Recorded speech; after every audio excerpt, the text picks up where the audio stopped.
live streamed morning show and podcast coming to you from Race City, USA. What was that about?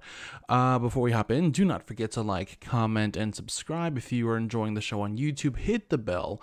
That way you're notified about all future content on the channel. Additionally, if you're enjoying the show on Podbean, give us a follow and hop in the chat, say hello. Let me know where you're coming in from and how your morning is going so far. It's very early in the morning, but 7 o'clock can be eventful for some people, so just wanted to cover all the bases. Also, as part of our new morning ritual, we are going to go through our 7 daily affirmations. I made a bad mistake, and I forgot my affirmations on Saturday, so we're going to do them twice this morning just to cover the bases again. So, number 1, you are inventive. 2, your ideas are meaningful. 3, you are valuable. 4, you will not be left behind because you will pave the way. Did I say 4? 5, you are worthy of love and success. 6, you are powerful. 7, you are beautiful and your beauty will transform you. One more time, again, making up for the fact that I forgot my affirmations on Saturday. Here we go. 1, you are inventive. 2, your ideas are meaningful. 3, you are valuable. 4, you will not be left behind because you will pave the way. 6, 5, you are worthy of love and success. 6, you are powerful. And 7, you are beautiful and your beauty will transform you. There we go. So I wanted to start off this morning with a couple of work stories I picked up over the weekend. These are not submissions, but I found them on TikTok, and I wanted to go ahead and give them a quick convo this morning. So the first one I saw, this employee was talking about how, so she works at a place, and she hadn't seen her family for over a year, and she, like most people would expect employees to, she requested her vacation time months in advance, just so that, people at work had plenty of time to plan for when she would be out and be able to cover those bases, right? So, I'm not sure what's up with my camera this morning. It's like, there we go. That's what it was. Okay, so she has this vacation. The time's been requested. It's months in advance, right? And then she, 2 days before her vacation is supposed to begin, she gets called into the office with her manager, and the manager says, hey, this other coworker just this morning has requested to take vacation because she wants to spend time with her kids. Mind you, this coworker lives with her kids, therefore sees her kids all the time, whereas, the antagonist of the protagonist of the story has requested vacation months in advance because she's not seen her family in over a year. And essentially the manager wants to know, based on this last minute request from a coworker, if our main character can stay at the office, abstain from her vacation, so that this other coworker at the last minute can go on vacation and spend more time with their kids. Understandably, and what I would say is that our main character says no, because again, family not been seen in over a year, and the vacation was requested months in advance, which is, common courtesy. What's not common courtesy is to request 2 days before someone's vacation if you can go on vacation instead. Anyway, but she says no, which makes sense.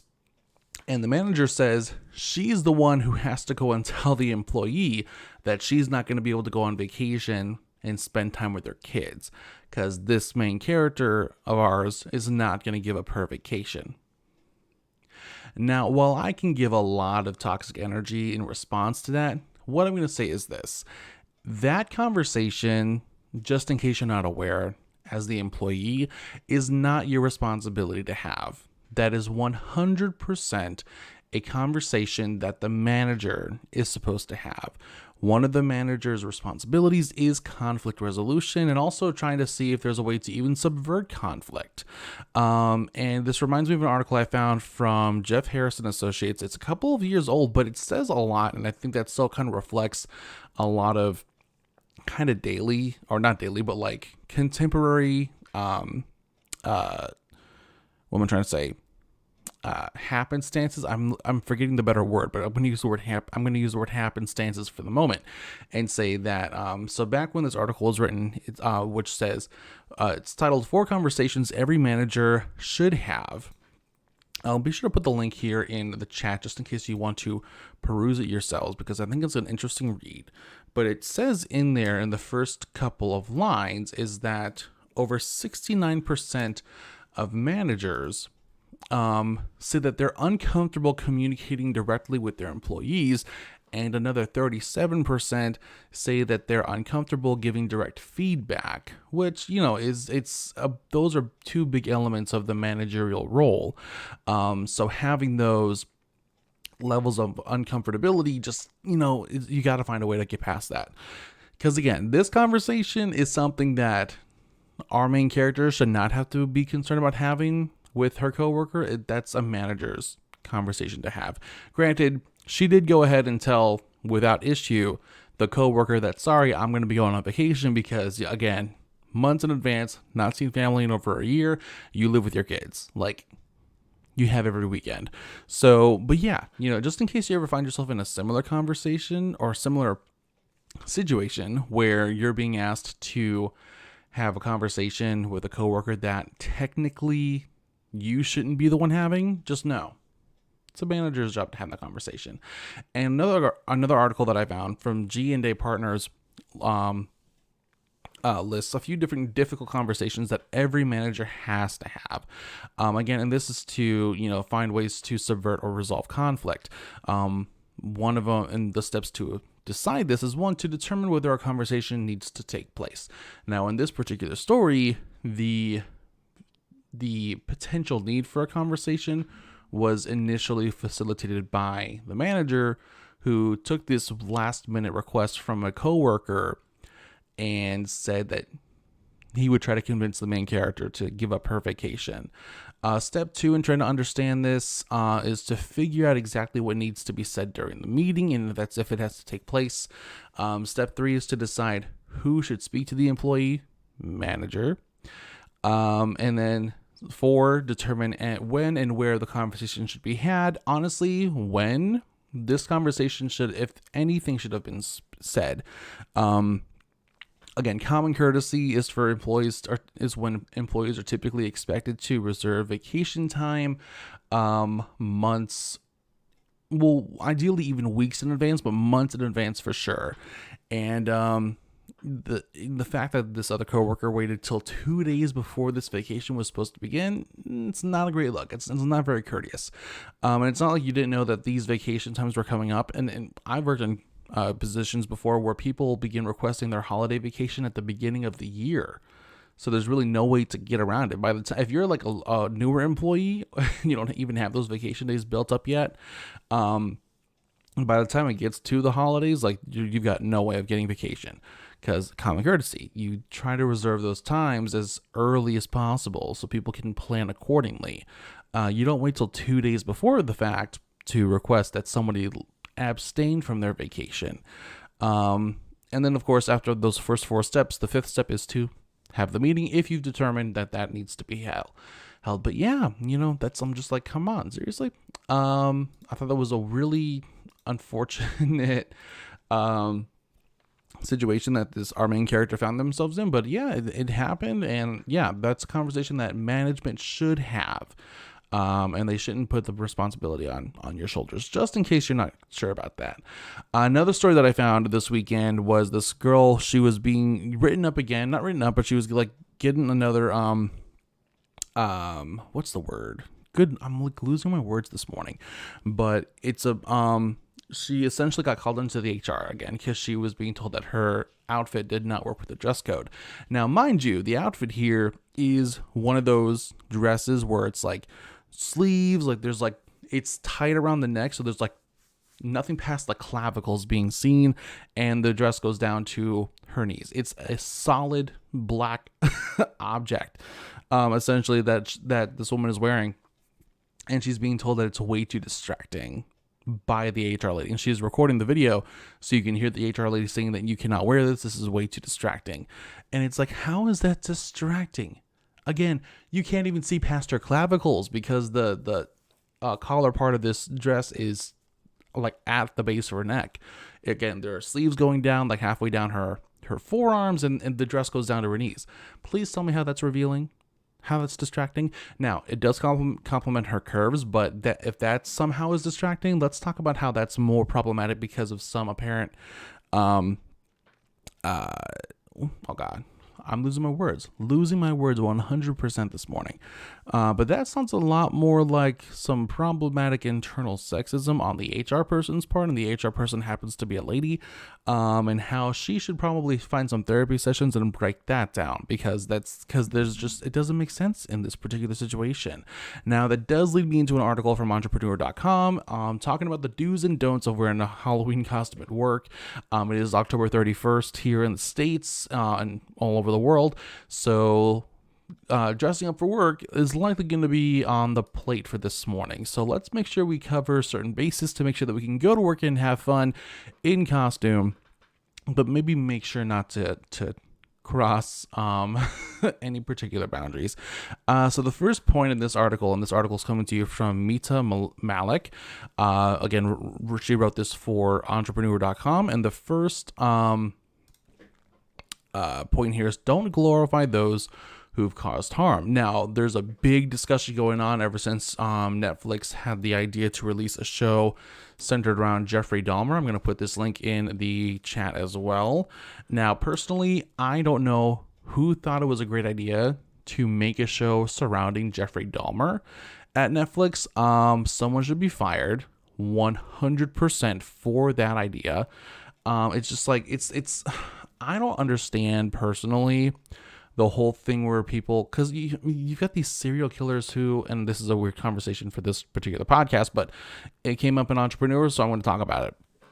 But you've got like people who sent like love letters to these serial killers while they're in jail, and you go and make a freaking Netflix show about it. That's I think the second I would have thought about watching that, I'm firing whoever suggested the idea. But yeah, you got people out here who may want to dress up as Jeffrey Dahmer. I think I heard that there are Jeffrey Dahmer costumes this year. I really hope I misheard that. And so as a result, some online retailers, including eBay, have now shut down the sale of Jeffrey Dahmer costumes. Who in their right mind, first of all, suggested the idea of a Jeffrey Dahmer costume? You must be on something. That is insane. Like, it's one thing to dress up as like Freddy Krueger, Michael Myers, Jason Voorhees, because those are fictional people who've never existed, and they're part of a franchise that is 100% fictional. But to sell and come up with the idea of selling Jeffrey Dahmer Halloween costumes, there's a special place in hell for you. I'm just going to say that right now. There is a special place in hell for you. There are some other infamous figures as well. Do not dress up, and I don't think this should have to be said, but some people, kind of lost the plot. So do not dress up as other people, including Jeffrey Epstein, Adolf Hitler, Vladimir Putin, or Osama bin Laden. Come on. So again, don't glorify those who've actually caused harm, people who've actually existed, who have caused harm. Let's not do that. So point 3, do not embrace cultural appropriation. This is not a new conversation. It's been had for a long time, though plenty of people still have an issue understanding what that essentially means. Halloween costumes are also not an opportunity to take someone's culture. Dressing up as a member of a culture that is not your own in a costume that's funny or that exaggerates certain stereotypical elements of that culture is 100% appropriation. This can include dressing up as a geisha, Native American, or even an Arab sheik. This, if it's not part of your culture, leave it alone. It's not appropriate for so many reasons, on top of the, considering the history of the States, just leave it. And I don't think this should ever have to be mentioned ever again. But again, some people have lost the plot. Blackface is not appropriate ever. Ever. So let's avoid doing that for sure for Halloween. And then do not discuss intent versus impact. If someone does show up to work in an inappropriate Halloween costume, don't wait for human resources to intervene. Be the person who intervenes on behalf of your team. Pull the person aside and talk to them about the intent versus impact. And again, if it has anything to do with the first 2 points of not glorifying somebody who's done harm and or appropriating someone else's culture, I think that it just goes without saying, if you have a coworker who comes in who's dressed up as a geisha or a Native American in one of those idiotic costumes, or if you have someone who comes in dressed up as Putin or Hitler or Jeffrey Dahmer, immediately be like, nah, you need to go home. I will let HR know that you had the gall and the audacity to come in this costume, and whatever happens at that point happens. There at this point, honestly, my personal opinion is that at this point there is no innocently mistaking why certain things should not be glorified in costume. Everything from blackface to cultural appropriation, and again, glorifying people who have done harm, who are not fictitious. Again, Freddy Krueger, Jason Voorhees, and Michael Myers are completely fictional, and therefore fine. You know, they're nothing more than icons as part of huge Halloween and horror franchises. That is it. They've never existed, therefore they've never caused harm. But going around to dress up as Jeffrey Dahmer, or I'm gonna forget all these names. 1 second. Hell, honestly, even dressing up as someone who's more like historic, like Elizabeth Bathory. Like, I mean, you may not know who that is, but essentially she was a infamous Hungarian blood countess. She was called the vampire because she would like bathe in the blood of virgins, things like that, but she really existed. So to dress up as her is just as stupid. But you also have other people like Ted Bundy or freaking Karl Panzram and Jack the Ripper, things like that. Like, don't dress up as these people who've actually existed. It's a horrible idea. And again, if you are at work and you have someone who has the idiotically leveled audacity to walk in one of these costumes, be the one to shut it down. Be the one to 100% shut it down. Now, granted, sometimes we don't realize that the work environments that we may have can facilitate this kind of misguided behavior. So also be aware of that too, because unfortunately you may find yourself in a position where you do try to rectify the situation, but based on the environment that you're in, you're the one who actually gets pulled aside and who gets a talking to for trying to facilitate a much better work environment. So be cautious about that, but it does sometimes happen. Let's see here. A couple of headlines I did want to bring up that I caught my attention this morning. So one, there was a really big tragedy in South Korea, and this is kind of alludes to that horrible concert tragedy. I forget who it was, where people were being kind of walked over. There was way too many people there. It happened recently. I hate that I'm losing the name of it, but there was that. Was it? It was the Astroworld concert that happened like a year ago, where there were just way too many people there, and as a result, people who were needing medical attention could not get it because it was way too crowded, and not enough safety was being facilitated.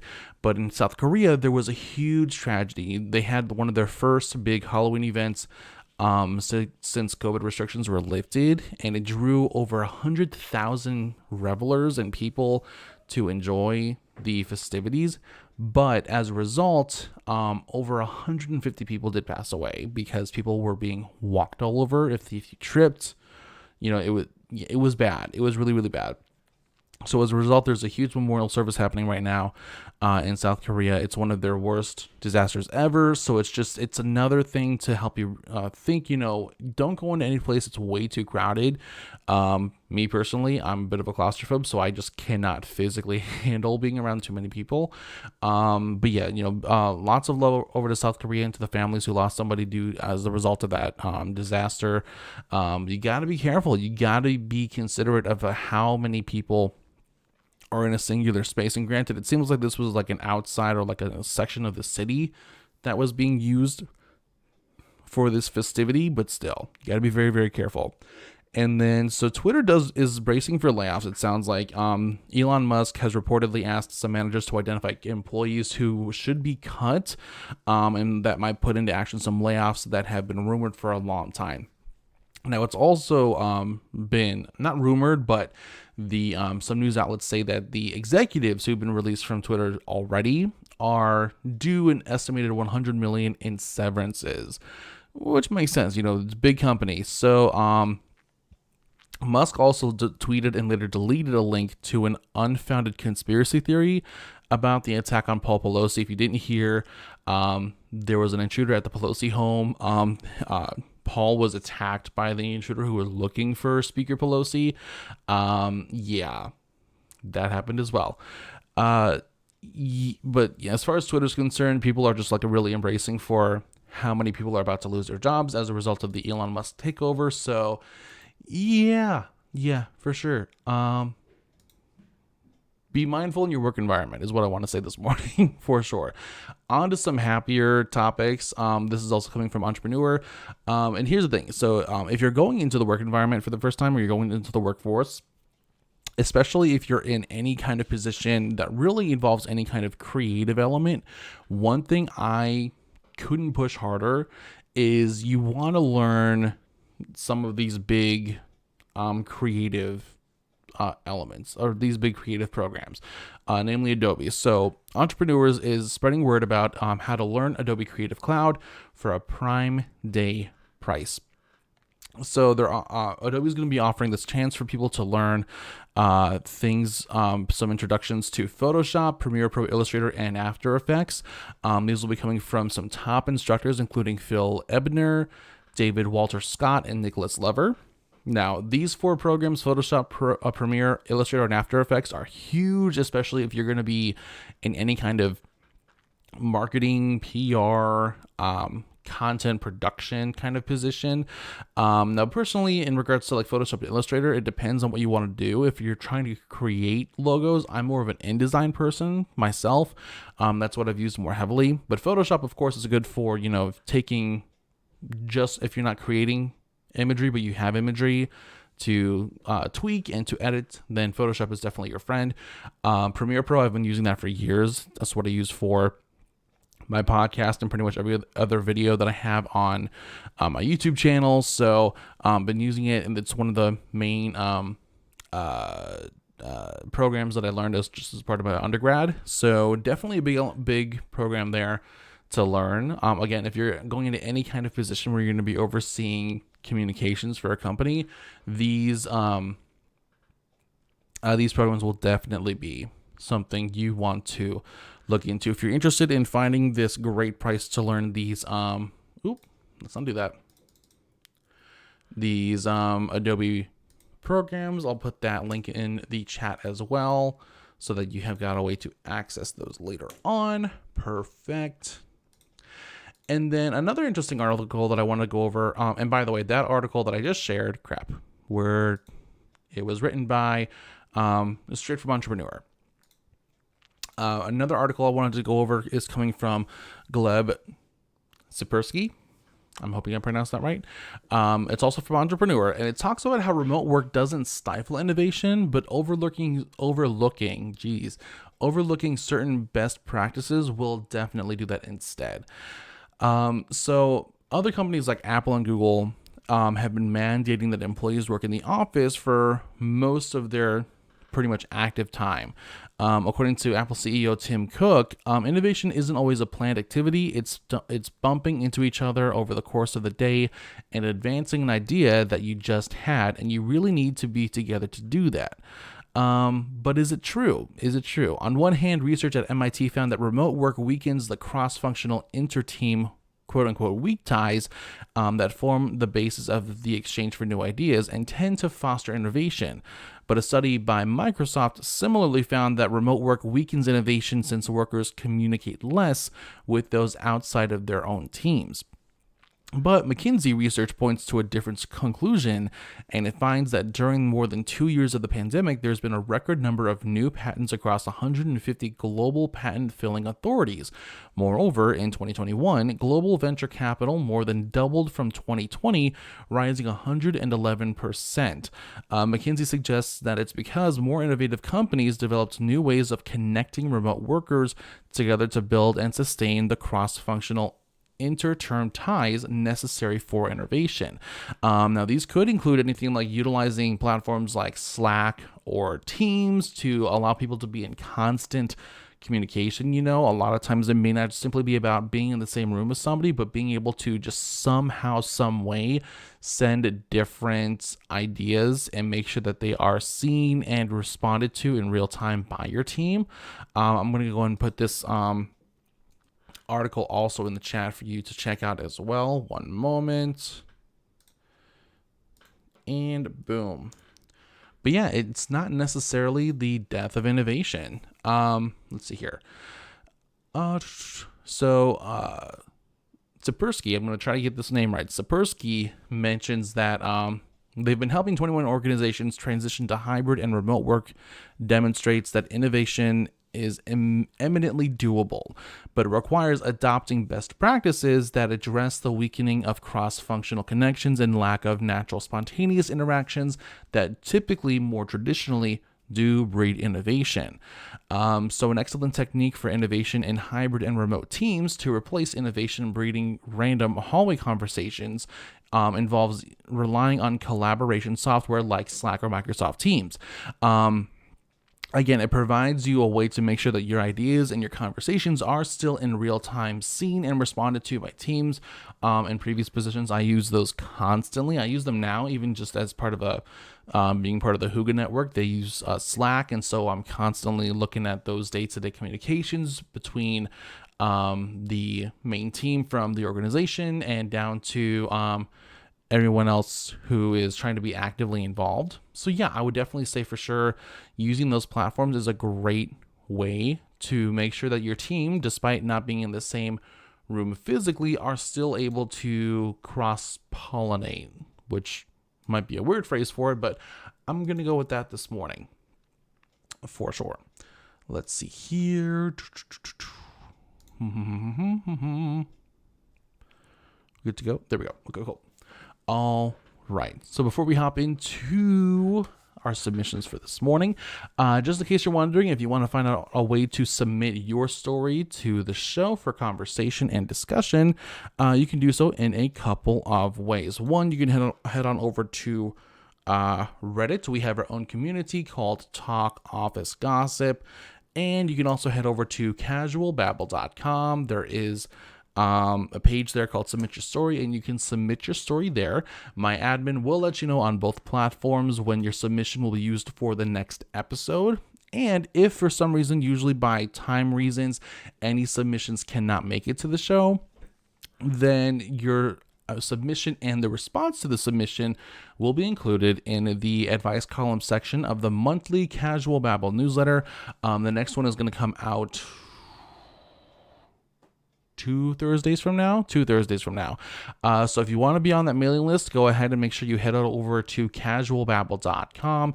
On the main page right there, there is going to be a sign up form underneath the main picture. It's labeled sign up and keep up, name, email address, put it in there, and you'll be sure to be on the recipient list, the mailing list for the newsletter. So be sure to check that out once you have the chance. Okay. So first submission this morning is titled, "My work is not reimbursing me for miles at the full state required rate. What can I do?" So let's see here. I work at a job in California that requires me to drive to different locations to do my work. Right now, they are paying me 52 cents a mile after 30 miles. I looked online and the state reimbursement rate is 0.62 miles and says nothing about payment after 30 miles. Ooh. So is it legal or is there something else I can do? You can do a couple of different things. For one, always facilitate a conversation with management. Be like, look, I did find that the rate that I'm being paid at for traveling, not only is there no baseline traveling link, and the rate's not the same. Is there a reason for this? Honestly, by using evidence of how it costs the employee, workers can show that the reimbursement is inadequate. And you do want to make sure that everyone's on the same page. You do, of course, never want to be granted, I'm not sure how I feel about only 52 cents per the mile. But, well, I guess that's not as bad as per gallon. So I guess it's fine. It's better. But you want to know why the rate's not the same and why there's this stipulation of only after 30 miles, which does not seem to make sense. Because ultimately, it still should be feasible for the employee to do, right? So have a conversation with the management 100%. Let's see here. Ooh, the CEO at my job bullies and publicly humiliates me after dumping a second job onto me with no raise. Don't love that. Do not love that. All right, I've been working for a small company for 4 months, and the CEO bullies me a lot. I think she's jealous, perhaps. Is that a question for you or for me? Because she seems to target women. Anyway, someone got fired, and then she gave all that person's responsibilities to me. My workload has, as a result, tripled. I have to wait on the other members of leadership for approval for content, and the CEO will put content in the calendar and then will yell at me saying she doesn't want it there and why I put it there.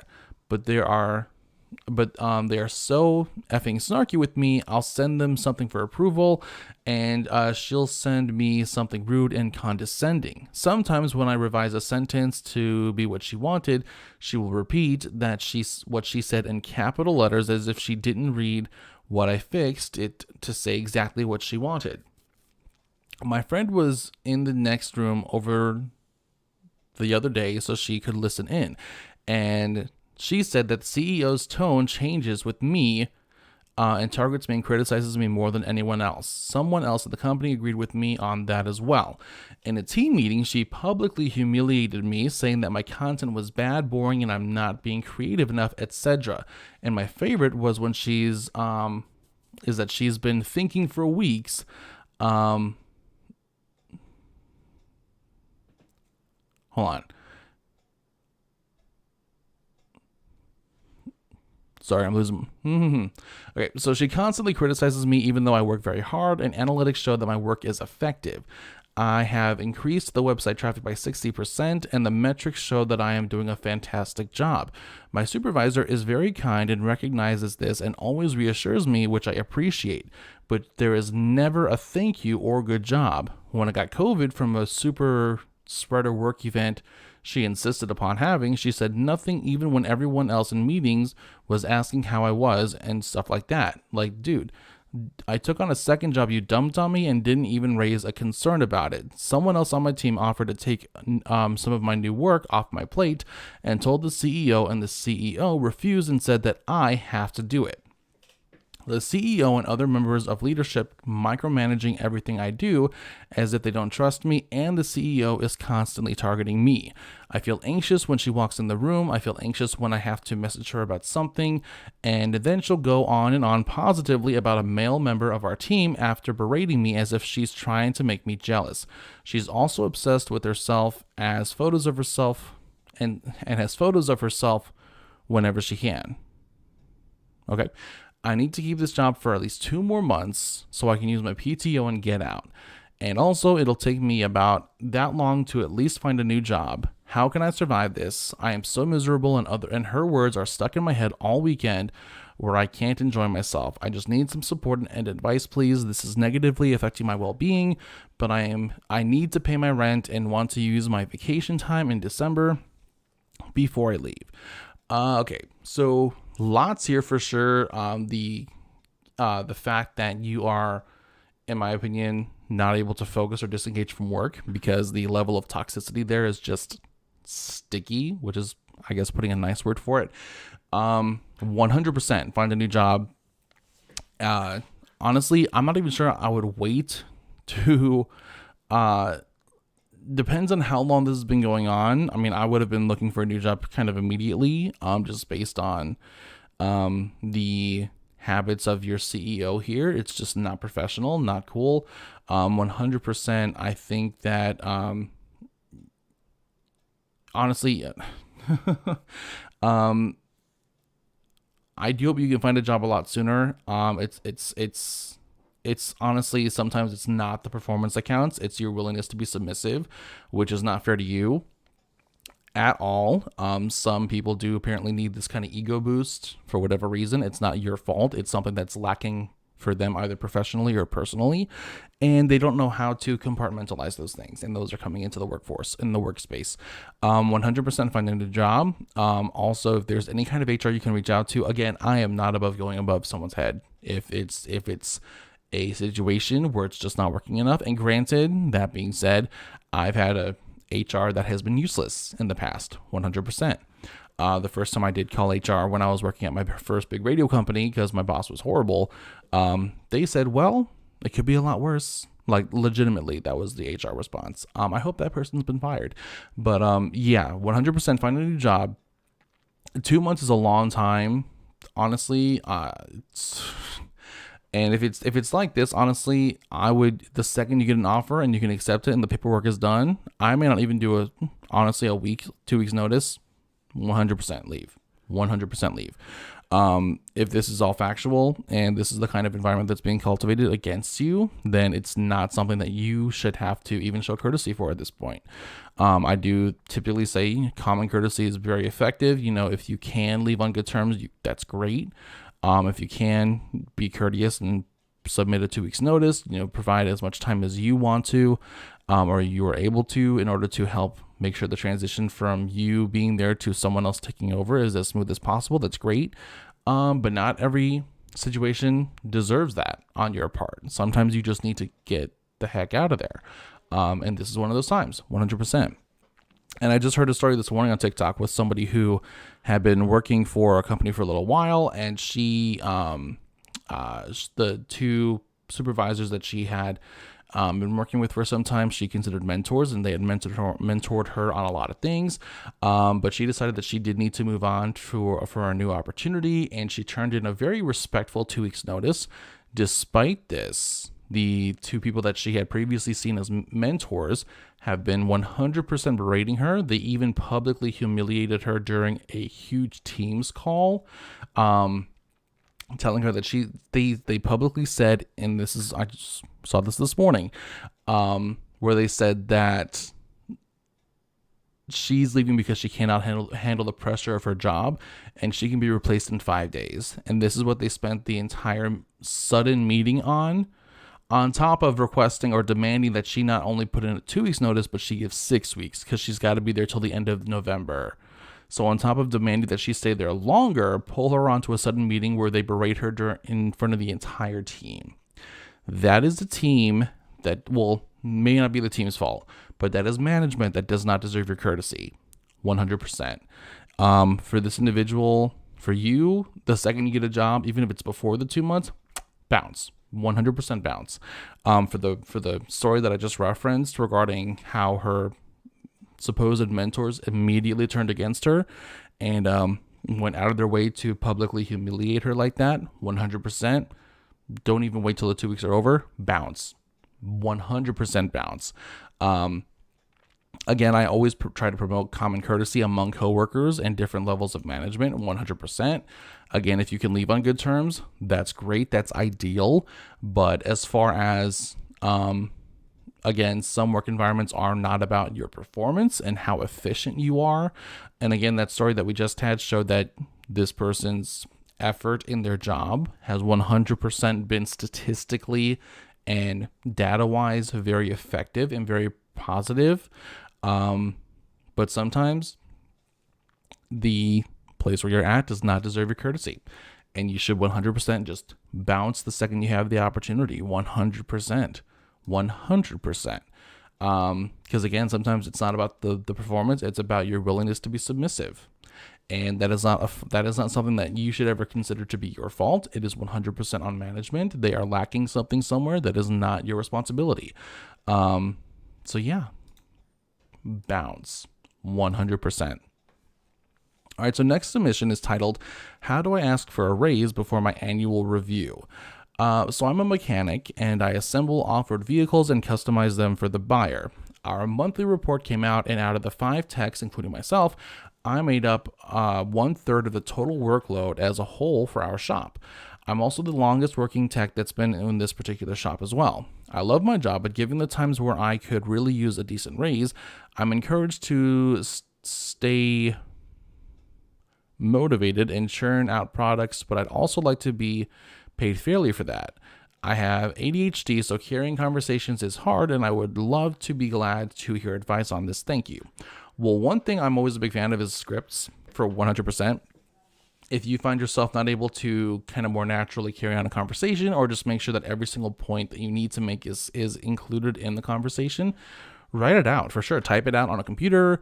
Make sure that you have every bit of information on there you want to get across.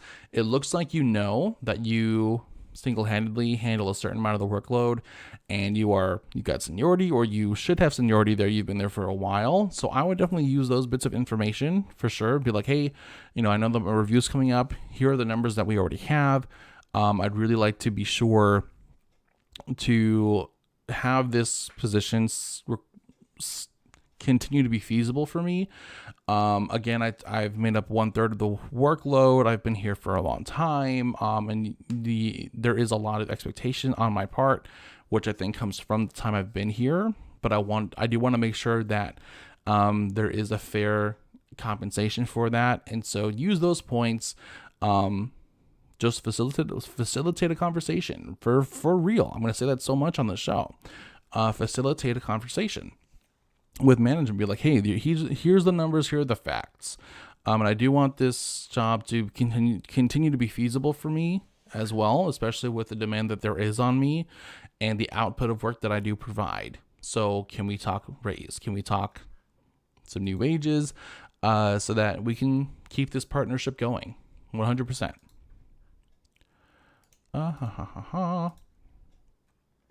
See. Next one is titled, a guest threatens my employee over a billing mistake, returns later to demand a free room, and threatens me next. Don't we love entitled guests? Love it so much. All right, to make a long introduction short, I am a freshly promoted front desk supervisor at my hotel, and my coworker is my super sweet desk agent.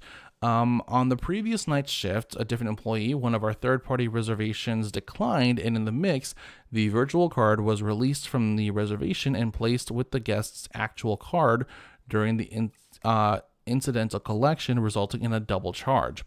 The guest saw the mobile charge on his statement and came down to the desk and immediately started screaming at my front desk agent, to which my agent called me to help him explain to the guest what was going on and how we were going to fix it.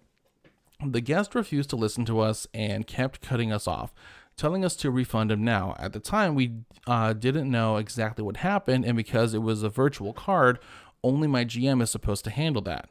He continued to cut us off, and he boiled up to threaten my desk agent, quote, I'm going to come back in 10 days, and if I see both charges go through, I'm going to fight you. My desk agent told him to leave, and they did. And that's when you call the cops. Skip ahead to 9:30 last night, and I'm doing my manager stuff when 2 men come in, and one introduces the older man to be the guest from earlier and requested a free room because of the double charge earlier. I politely explained that even though there is a billing issue, I cannot and will not honor a free room for the night, to which the guest threatened to call the police on me. Do it. Because let's recall, and it's probably on camera somewhere because hotels do have these cameras. 100% you threatened us before. 100% call the police, please. Because we were scamming him. He was extremely irate, and I was honestly worried he was going to get violent. I told him the police literally cannot help with that, but feel free to call them. And I wish he would. Let's see. However, I bring up the third party, explain the situation, and told them I'm the supervisor, explained what happened on the virtual card. Miraculously, they helped me. They then asked to book a room, and I said, no, of course not.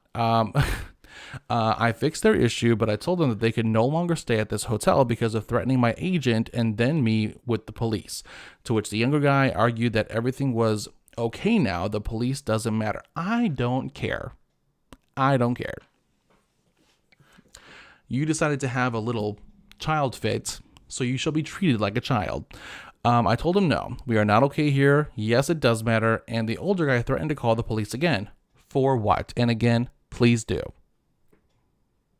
For what and please do. I told them that that's why they aren't getting a room and to just leave. And thank gods they did. I called the third party this morning, and I am in the process of having his card flagged for our property, and our corporate has everything documented. There we go. I commented everything I needed to. Jeez. Can you tell I talk for a living? This is great. I think I commented everything I needed to comment while reading that story. 100%. I wish he would have. It would have turned against him so quickly because, again, certain entitled guests cannot keep their cool, and therefore they typically have no case. That's just the reality of the situation.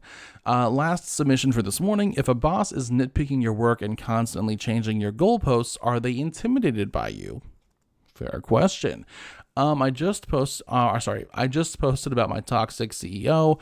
I've been doing a deep dive into this, and I see a lot about nitpicking and changing goalposts. The CEO of the company I work for does this. I never get a thank you or good job, even when I literally took out someone else's job when that employee left. My work is always super criticized, even in front of others. And when I do a big project, the CEO changes horses midstream and I have to redo the whole thing. But they say that they wanted something they never said previously and act like you shouldn't, I should have known. Does this mean that they are intimidated by my capabilities? She's difficult to everyone, but I feel particularly targeted. It could definitely be an intimidation thing. And otherwise you might also be, for some reason, again, this is no excuse, but you could also seem like an easy target. Maybe it's, have a bit more of a wall up for sure. But it can definitely be an intimidation. You know, it all comes down to, kind of also what your position might be within the company and kind of how that relates to management. Granted, CEO is a big position. I'm not saying that it's not, but you know, you want to definitely make sure that it's not like they're testing you to see how you can operate under pressure, and how you can kind of conform to those more high stress situations. But if it is something where it's a bit more chronic in the work environment, it could definitely be intimidation. Again, that's not on you. It's 100% on the concern for management. But I would say, look, here's what I would do. 100%. I would start doing this. Announce to the CEO that every single time there was a request, you're going to document it. So if and when they switch horses again in the middle of a project on you and you got to redo it, you got the documentation. Okay. And I would say also by the end of every meeting, and I don't care if the CEO doesn't like this, but you need to make sure that you're covered. Go over every important point. So even if you're having a big team meeting and there are new requests being made to you, not only should you document it, but towards the end, when they are wrapping up the meeting, let the CEO know, as of right now, here's what I have that you requested. So here is the direction that we're going. So this is what I'm going to do.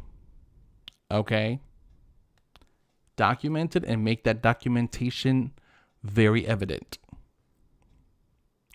And then if it keeps happening, be like, look, clearly there is a dissonance here. And I need to understand what the thought process is. If you want me to be effective for you, we're going to have to be on the same page. And when you have this conversation, please already have several applications out there. Just my 2 thoughts. Thank you for joining me this morning on Casual Babble. I hope you have a great Monday and a great week is ahead of you. It's Halloween, so if you are dressing up, be sure to consider those few points that we mentioned earlier. Do not appropriate culture. Do not glorify somebody who's caused harm. And if you do see someone who does that,